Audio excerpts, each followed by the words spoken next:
Today in this video, I'd like to share with you my top 10 things that us data scientists just really hate to see happen. It pisses us off and, we pretend that it doesn't bother us, but it really, really does. Out of any of these top 10, you disagree with me and you find that either these problems don't actually happen to you, or if they do happen to you, you just don't really care, please drop a comment down below. I really want to hear what you have to say on that. But let's get started with number 1, which is about your machine learning model.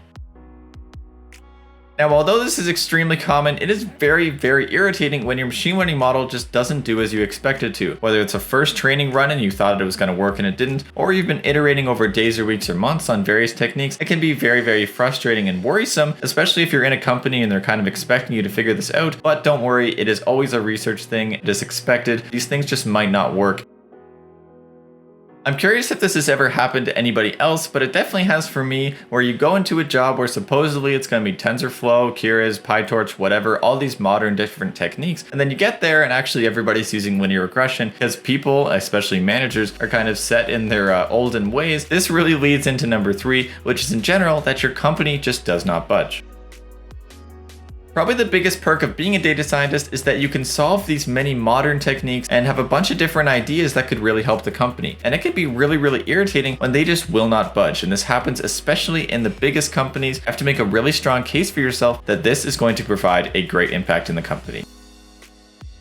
Now, have you ever done like a pandas read CSV or a NumPy array load function where it just doesn't fit into memory, which means it just straight up crashes? There's nothing you can do. What you have to do instead is take a subset of your data at a time. You're gonna have to what we call batch the operation because it doesn't fit into main memory. That is really, really irritating. More code you have to write, more complicated. It often has a negative impact on the actual performance of whatever application it is. Always kind of a cross fingers that I really hope this data set fits into main memory.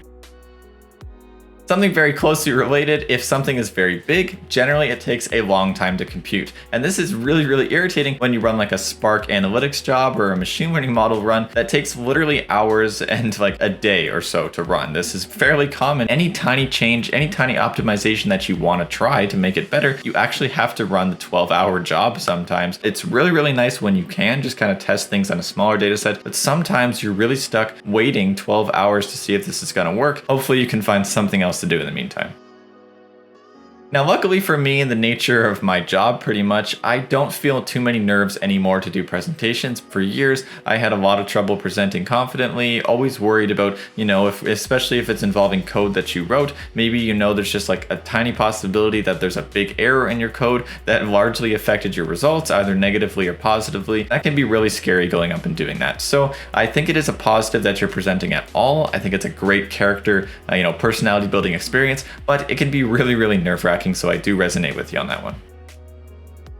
This is true for any data scientist and anyone that writes any sort of software. It is really, really irritating when you cannot figure out why your code just doesn't work. There's been many times, even in my current job, where I write some code, I look for hours on trying to debug this problem, and then I grab my friend, my coworker, and they look at it for hours and they can't figure it out either. And that is just the most frustrating thing ever. If you are using Git, that means your file systems are being tracked and it shows the whole operations of whatever code that you had at the beginning and how it got to where it is now. That means that if anytime down the road show something confidential that you really can't show, it's very hard to undo. I have had to actually delete entire repositories before because you realize later that you actually showed some confidential code.